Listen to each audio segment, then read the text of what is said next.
শ্রীমদ্ ভাগবতম। আচ্ছা, এত পাওয়ারফুল লাইটের দরকার আছে কি? কেন এই লাইটগুলো ভীষণ গরম, বুঝতে পেরেছো? তাহলে ওটা ওপরের দিকে করে দাও, আরো ওপরে করে দাও।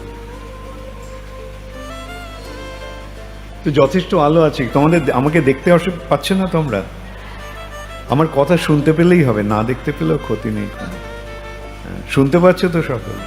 এখন তো আমি তোমাদের সকলকে দেখতে পাচ্ছি, তোমরা আমাকে দেখতে পাচ্ছ। শুধু আমি যখন দেখতে পাচ্ছি, তোমরাও নিশ্চয়ই দেখতে পাচ্ছ।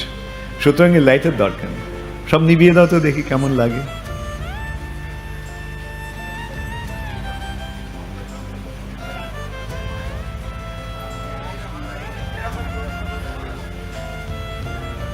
মেইন লাইট তো ওইগুলোই, গরম আসছে ওটা থেকে। ওপরের গুলো জ্বালিয়ে দাও না, তো ওটাতে কম পাওয়ারের আছে।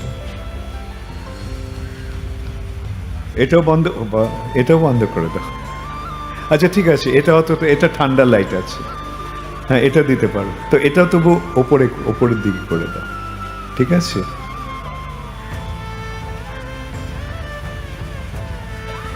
এখন দেখতে পাচ্ছ আমি আছি? ওকে, হরে কৃষ্ণ। শ্রীমদ্ ভাগবতম, সপ্তম স্কন্ধ, ষষ্ঠ অধ্যায়, শ্লোক 2। তো এটা আমি জাস্ট পড়ে যাব, পড়ে শব্দার্থগুলো ইয়ে করব। সকলে মিলে পড়ব না এখন।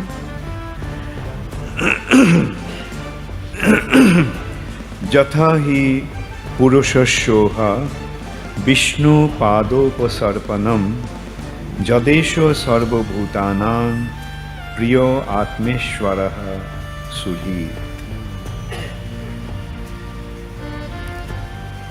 তোমরা বলবে? ঠিক আছে, দেখা যাক।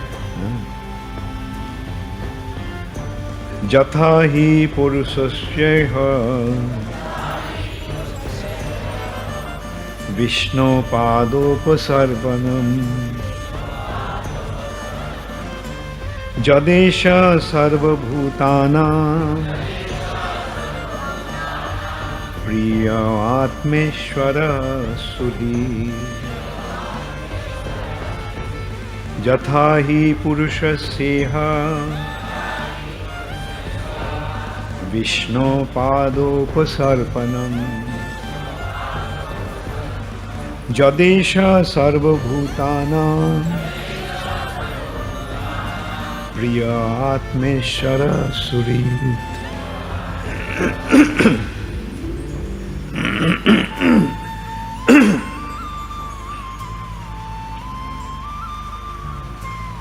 যথা যেহেতু, হি বস্তুত পক্ষে, পুরুষস্য জীবের, ইহ এখানে, বিষ্ণু ভগবান শ্রী বিষ্ণুর, পাদ উপসর্পণম শ্রীপাদপদ্মের সেবা করা, যৎ যার ফলে, এষ এই, সর্বভূতানাম সমস্ত জীবদের, প্রিয় প্রিয়, আত্ম ঈশ্বর আত্মার ঈশ্বর পরমাত্মা, সুহৃৎ সর্বশ্রেষ্ঠ শুভাকাঙ্ক্ষী এবং বন্ধু।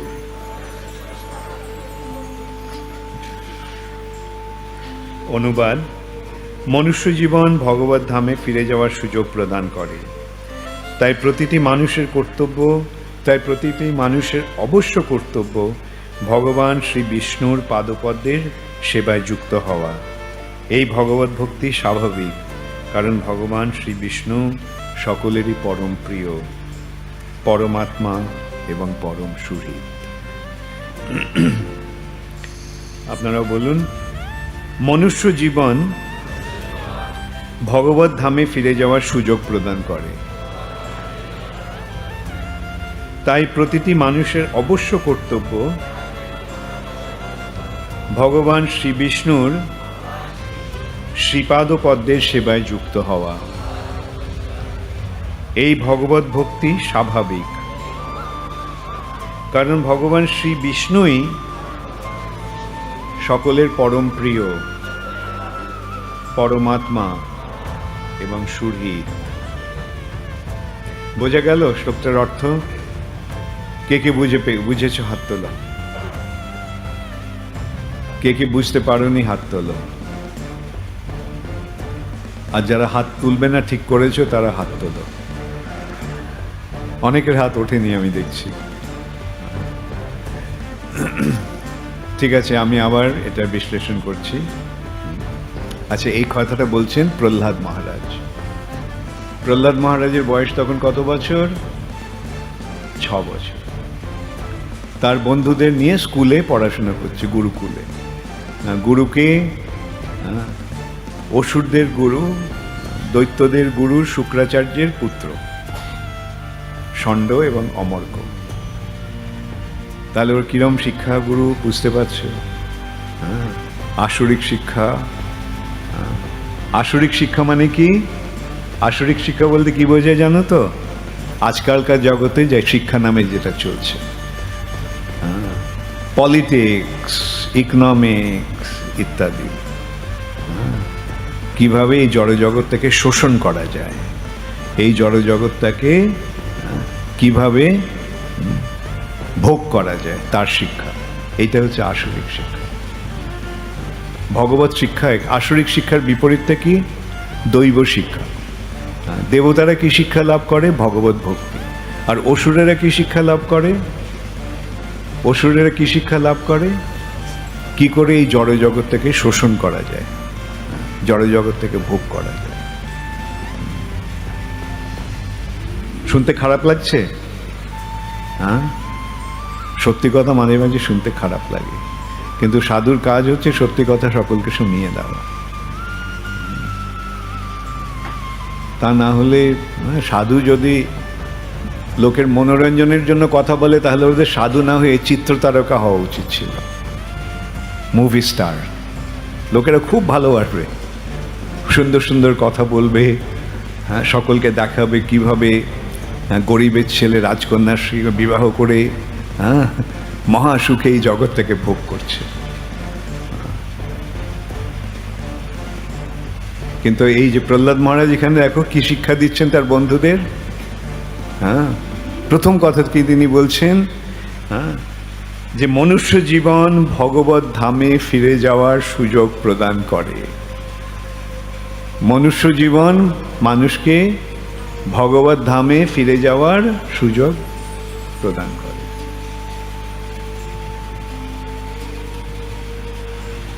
বোঝা গেল? এই যে মনুষ্য জীবনটা পেয়েছ, সেটার উদ্দেশ্যটা কি হওয়া উচিত? আহার নিদ্রা ভয় মৈথুন। কিন্তু এই জগতে এখন এই শিক্ষাটাই চলছে। তুমি দেখবে যতগুলো বড় রাস্তায় গেলে কি দেখা যায় চারদিকে? বিভিন্ন রকমের বিজ্ঞাপন, বড় বড় বিজ্ঞাপন, কত সুন্দর সুন্দরভাবে বিজ্ঞাপন। সেই বিজ্ঞাপনগুলো কি বলছে? সেই বিজ্ঞাপনগুলো বলছে মৈথুন। বড় কথা, সবচাইতে বড় কথা মৈথুন। সোজাসুজিভাবে বলছে না, একটা অর্ধনগ্ন সুন্দরী মেয়েকে দেখিয়ে বলা হচ্ছে এইটাই হচ্ছে জীবনের উদ্দেশ্য, মৈথুন। তারপরে মাদক দ্রব্য, তারপরে খাওয়ার, আর তারপরে জুয়া খেলার। এইগুলি হচ্ছে পশু প্রবৃত্তির ভিত্তি, আসরিক প্রবৃত্তির 4টে সোপান, পাপের জীবনের, পাপপঙ্কিল জীবনের 4টি স্তম্ভ।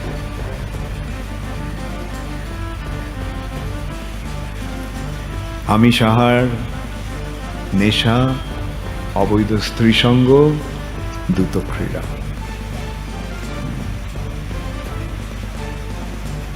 কিন্তু ইসকন তোমাদের কি শিক্ষা দিচ্ছে? ইসকন কি তোমাকে এই জগৎ থেকে ভোগ করার দিচ্ছে, শিক্ষা দিচ্ছে? না, ওই জগতে ফিরে যাওয়ার শিক্ষা দিচ্ছে। এই জগতে ঠিক আছে, ভোগ যদি আসে কোনো অসুবিধা নেই, আমরা ভোগ করতে পারি, কোনো অসুবিধা নেই, কিন্তু উদ্দেশ্যটা কি হবে? যেমন প্রহ্লাদ মহারাজ রাজার ছেলে, সে আবার কীরকম রাজার ছেলে? ওর বাবা সে একটা রাজ্যের ইয়ে নয়, বা কেবল এই ভূমণ্ডলের নয়, ত্রিভুবন জয় করে নিয়েছে, স্বর্গলোক, মর্তলোক, পাতাললোক, ত্রিভুবন জয় করে নিয়েছে। তাহলে বুঝতে পারছো তার স্থিতিটা কীরকম? কিন্তু প্রহ্লাদ মহারাজ সেই বিষয়ের প্রতি অনাসক্ত। কালকে যেমন আমরা রঘুনাথ দাস গোস্বামীর কথা বলছিলাম, তিনিও এক রাজার ছেলে, কিন্তু বিষয়ের প্রতি অনাসক্ত। যখন খুব ভালো ভালো খাবার থাকে তখন কি পচা জিনিস খেতে ইচ্ছে করে? হ্যাঁ, এটাও ঠিক সেরকমই। পরং দৃষ্টা নিবর্তন্তে, উচ্চতর বস্তুর স্বাদ পাওয়ার ফলে নিম্নতর বস্তুর স্বাদ আপনা থেকেই চলে যায়। এইটি হচ্ছে ভগবত ভক্তির বৈশিষ্ট্য। উচ্চতর বস্তুর স্বাদ পেয়ে নিম্নতর বস্তুর প্রতি বিরক্তি।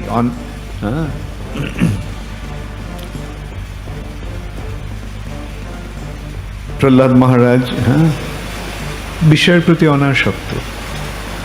ভক্ত তার শিষ্যদের কি, তার সহপাঠীদের কি শিক্ষা দিচ্ছেন?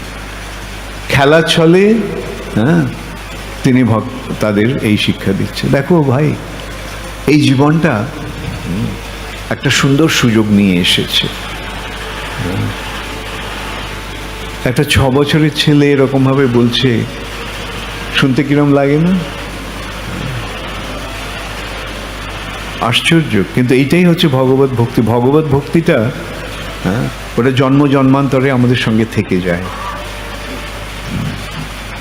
ভগবত ভক্তি এই জড় দেহের বৃদ্ধির সঙ্গে যে জ্ঞানের আহরণ, আধ্যাত্মিক বিষয়টা ঠিক তা নয়। যে আমরা দেখতে পাই শঙ্করাচার্য 8 বছর বয়সে সন্ন্যাস নিয়ে নিলেন, যমুনাচার্য এরকম 8-9 বছর বয়সে তো ওখানকার সবচেয়ে বড় পণ্ডিতকে হারিয়ে দিলেন। আচ্ছা, ঘুমিয়ে পড়েছে, তুলে দাও তো। যেখানে ভাগবত কথা হয় সেখানে নিদ্রাদেবের আগমন হয়।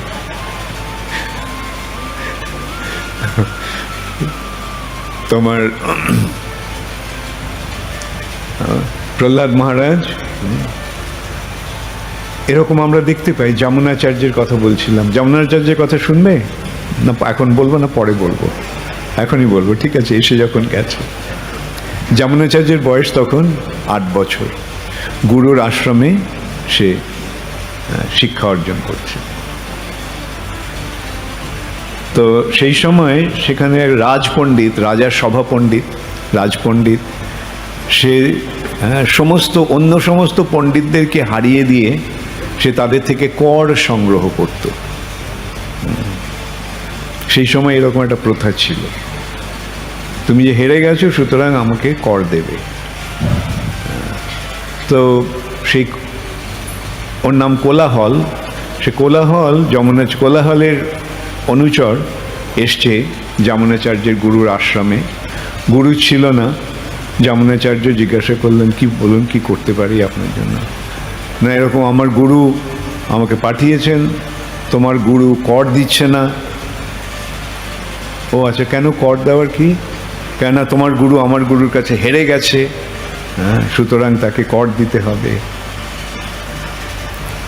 যমুনাচার্য বললেন যে আমার গুরুর হারার কথা তখন আসে যখন তোমার গুরু আমাকে হারাতে পারবে। ভেবে দেখো, 8 বছরের একটা ছেলে, সে তখনকার দিনে সবচাইতে যে বিদগ্ধ পণ্ডিত, তার সঙ্গে এবার চ্যালেঞ্জ করছে। তো সে তো রেগে মেগে গিয়ে গুরুকে বলেছে, এরকমভাবে আপনার অপমান করেছে। গুরু তো রাজার সভাপণ্ডিত, রাজাকে বলছে যে দেখুন, আপনার এরকম, আপনার প্রজা আমাকে এইভাবে অপমান করেছে।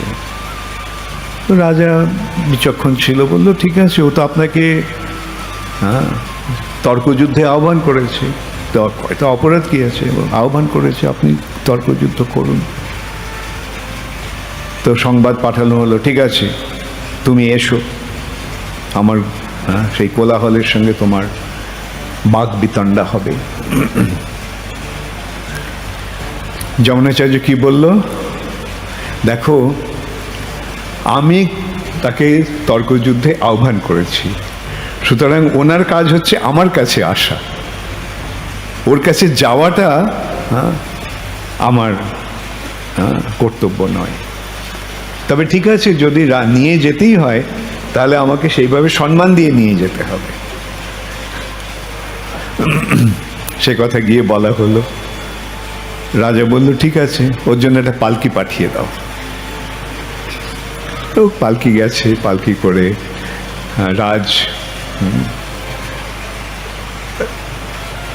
রাজার অতিথি রূপে এসেছে। তখন রাজা আর রানী বারান্দায় দাঁড়িয়ে দেখছে ওই ছেলেটা, অপূর্ব সুন্দর একটা ছোট্ট ছেলে, তার সারা শরীর থেকে যেন দিব্য জ্যোতি বেরোচ্ছে।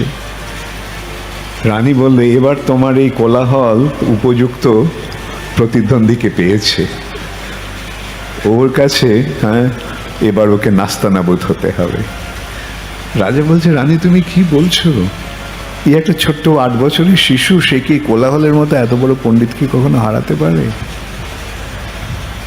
রানী বলল যে একটা ছোট্ট আগুন যেমন তুলোর রাশিকে জ্বালিয়ে দিতে পারে, এই ছোট্ট শিশুটি তোমার এই কোলাহলকে ওইভাবে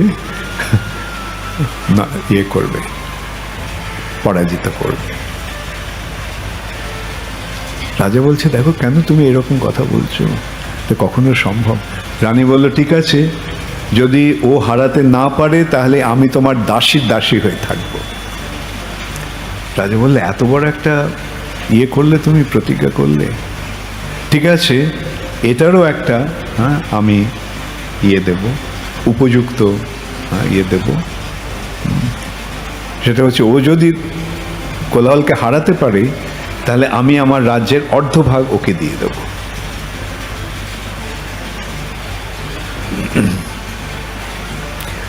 যমুনাচার্য এলো সভায়, রাজাও বসে আছে সিংহাসনে, দুজনের মধ্যে শুরু হয়েছে। কোলাহল নানা রকম প্রশ্ন করে, নানা রকম যুক্তি দিয়ে করে ওকে নাস্তানাবুদ করার চেষ্টা করছে। যমুনাচার্য একের পর এক ওর সমস্ত প্রশ্নকে খণ্ডন করে যথাযথ উত্তর দিতে লাগলো। যখন আর কোনো প্রশ্ন ওর কাছে নেই, তখন সেই কোলাহল বলল, ঠিক আছে, এখন তুমি আমাকে প্রশ্ন করতে পারো। না, আচ্ছা, এর আগে একটা কথা হয়েছিল। যমুনাচার্যকে দেখে ও কোলাহল অট্টহাস্য করে উঠেছে, এই শিশুটি আমাকে তর্কযুদ্ধে আহ্বান করার ক্ষমতা রাখে, ঔদ্ধত্য রাখে। যমুনাচার্য তখন তার কি বলল, যে শাস্ত্রে বলে মূর্খ তার মুখটা বন্ধ রাখলেই ভালো, কেন যখন সে তার মুখ খোলে তখন তার কেবল মূর্খতারই প্রকাশ পায়। বলল যে জ্ঞান যদি বয়সের ওপরে নির্ভরশীল হতো তাহলে এই যে গাছটা কয়েকশো বছর ধরে এখানে দাঁড়িয়ে আছে, এই গাছটা সবচেয়ে বড় পণ্ডিত হতো। বয়সের দিক দিয়ে এটা তো এত বাড়ছে। যাই হোক, অত বাকবিতণ্ডা, এমনি এসব আজে বাজে কথার দরকার নেই, ঠিক আছে, আসুন। তখন কোলাহল তাকে প্রশ্ন করতে থাকে। সমস্ত প্রশ্নের উত্তর যখন দিয়ে দিল, তখন বলল, তুমি এখন প্রশ্ন করতে পারো। যমুনাচার্য বলল যে প্রথমে আপনি আমাকে বয়সে নবীন বলে উপহাস করেছিলেন, এখন সেটাই যদি আপনার যথার্থ মনোভাব হতো তাহলে প্রথমে আপনি নিজে আমাকে এইভাবে প্রশ্নের জাল বিস্তার না করে আমাকে প্রশ্ন করার সুযোগটা দিতেন। এখন যেহেতু আপনার সমস্ত প্রশ্নের উত্তর মিলে গেছে, আপনি আর কোনো কিছু করার নেই, হ্যাঁ, তখন আপনি যেন আমাকে কৃপা করছেন, হ্যাঁ এখন তুমি প্রশ্ন করতে পারো, আমি আপনাকে কোনো প্রশ্ন করব না। প্রশ্ন করবে না? না, প্রশ্ন করব না। আমি কেবল 3টি মন্তব্য করব, আর সেই মন্তব্যগুলি যদি তুমি খণ্ডন করতে পারো তাহলে আমি পরাজয় স্বীকার করে নেব। কি মন্তব্য? তোমার মা বন্ধা। না, প্রশ্ন করেছে তোমার মা বন্ধা নয়। বুঝতে পারলে? বন্ধা মানে যে সন্তান প্রসব করতে পারে না। তোমার মা বন্ধা নয়, তাহলে কি বলতে হবে? এটাকে খণ্ডন করতে হলে আমার মা বন্ধা।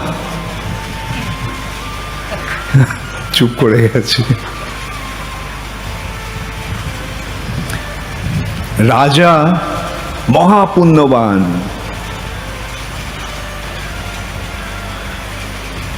খণ্ডন করতে হলে কি বলতে হবে?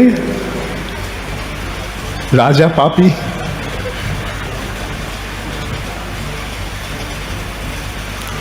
রানী মহারানী মহাসতী, খণ্ডন করতে হলে কি বলতে হবে? রানী অসতী।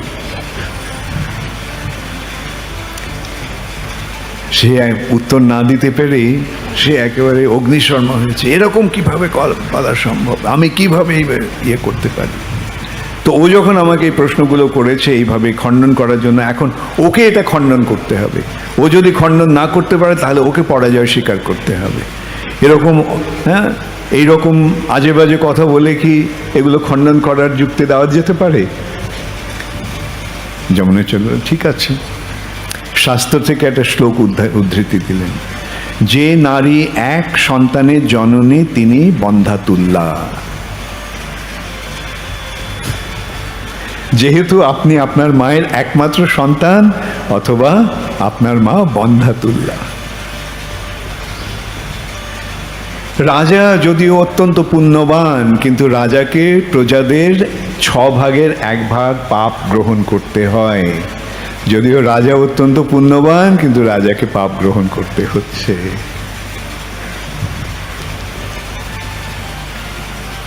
আর রানীর ব্যাপারে অসতী বলেনি, রানীকে বলেছিল দ্বিচারিণী।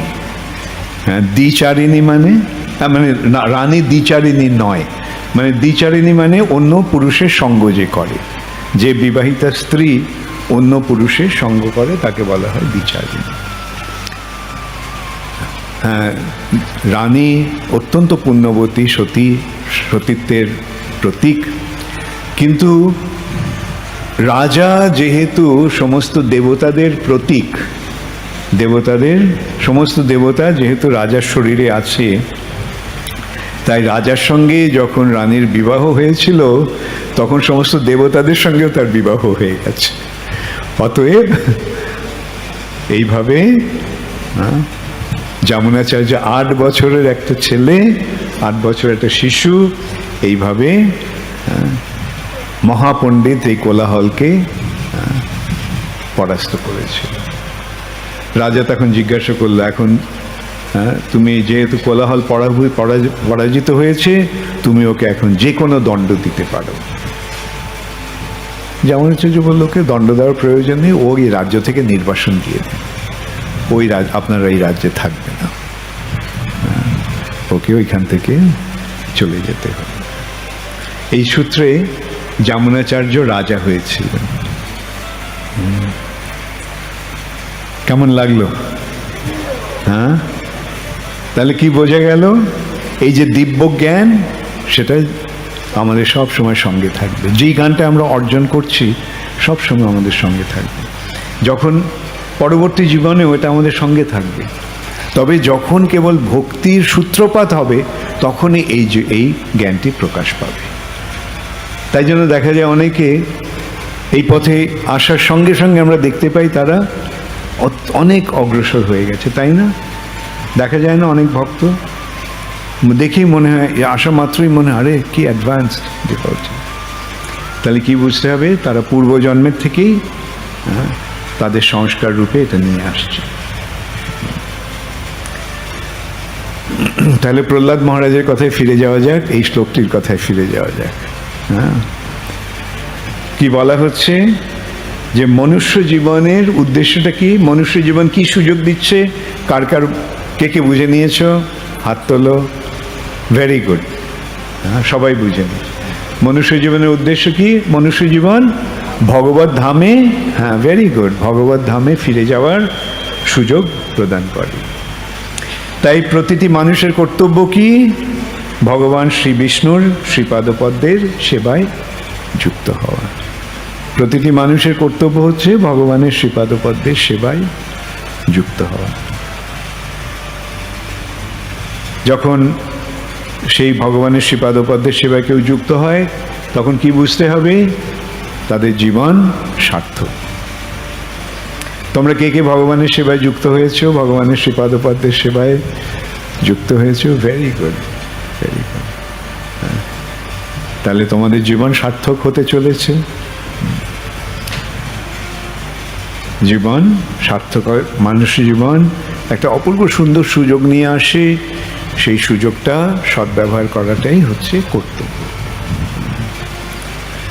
তাহলে প্রহ্লাদ মহারাজের এই যে উপদেশ, সেটার মূল্য আমরা বুঝতে পারছি, তাই না?